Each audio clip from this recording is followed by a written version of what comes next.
With Beirut under fire and tensions between Israel and Hezbollah escalating by the day, many are asking, where is the US? As the Biden administration takes a hands-off approach, the threat of all-out war looms over the Middle East. But is this strategy smart diplomacy or a dangerous gamble? Let's dive into the crisis unfolding in Lebanon and explore how US foreign policy is shaping the future of the region. The Middle East has once again become a hotspot of escalating violence, and this time the tension between Israel and Hezbollah in Lebanon is at its highest in years. On Friday, September 20th, 2024, the southern suburbs of Beirut were rocked by an Israeli missile strike which targeted a senior Hezbollah operative, killing at least 14 people. The attack follows a series of explosions from Hezbollah's communications devices, leading to a dramatic uptick in violence. In the face of this turmoil, many expected swift diplomatic intervention from the Biden administration, but this time the US has chosen a more cautious approach. As tensions mount, it's critical to understand why the US is taking a hands-off strategy and what this means for the future of the region. Please like, share and subscribe to our channel. Why the Biden administration is holding back. Unlike past conflicts where the US actively pushed for ceasefires and peace deals, this time around US officials are hesitant to dive into full-on crisis diplomacy. Some analysts, like Brian Katulis of the Middle East Institute, believe that Washington is reacting to events rather than driving them, leaving the impression that the US is somewhat paralyzed in the face of the ongoing crisis.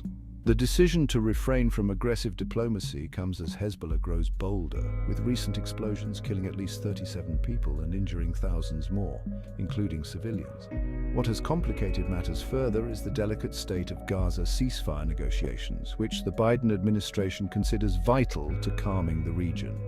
Secretary of State Antony Blinken has taken a calculated approach, visiting Egypt but avoiding Israel to prevent any statements from Israeli Prime Minister Benjamin Netanyahu that could undermine ongoing mediation efforts. President Biden, however, remains optimistic. Despite setbacks, he told reporters on Friday, "A lot of things don't look realistic until we get them done. We have to keep at it." Netanyahu's hard-right government and US mediation. It is becoming increasingly clear that Netanyahu's hard-right government is paying less heed to US mediation than in the past. Israeli airstrikes like the one in Beirut continue to escalate the situation. Hezbollah's operations are also ramping up, complicating efforts to find common ground for peace. Despite this, the Biden administration is cautious about applying overt pressure on Israel, knowing that past US interventions have been met with fiery rhetoric or surprise attacks from both sides.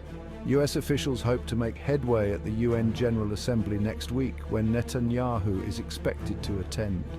While the stakes are high, there is an understanding within Washington that pushing too hard could backfire.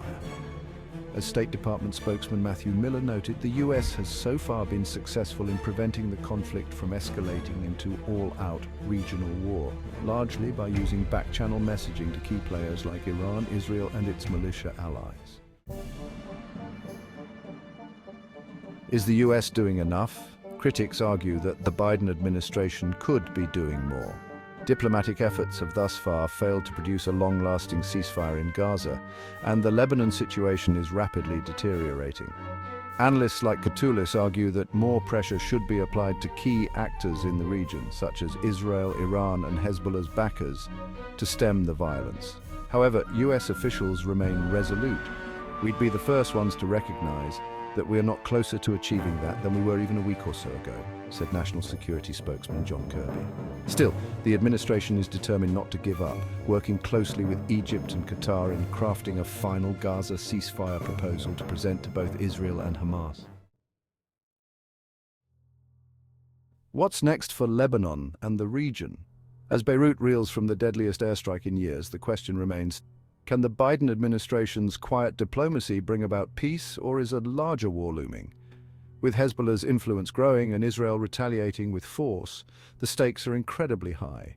If Lebanon descends into full-blown war, It would not only destabilize the country, but also ripple through the Middle East, dragging in neighboring nations and further complicating the already fragile Gaza ceasefire talks. The world is watching and waiting for the US to make its next move.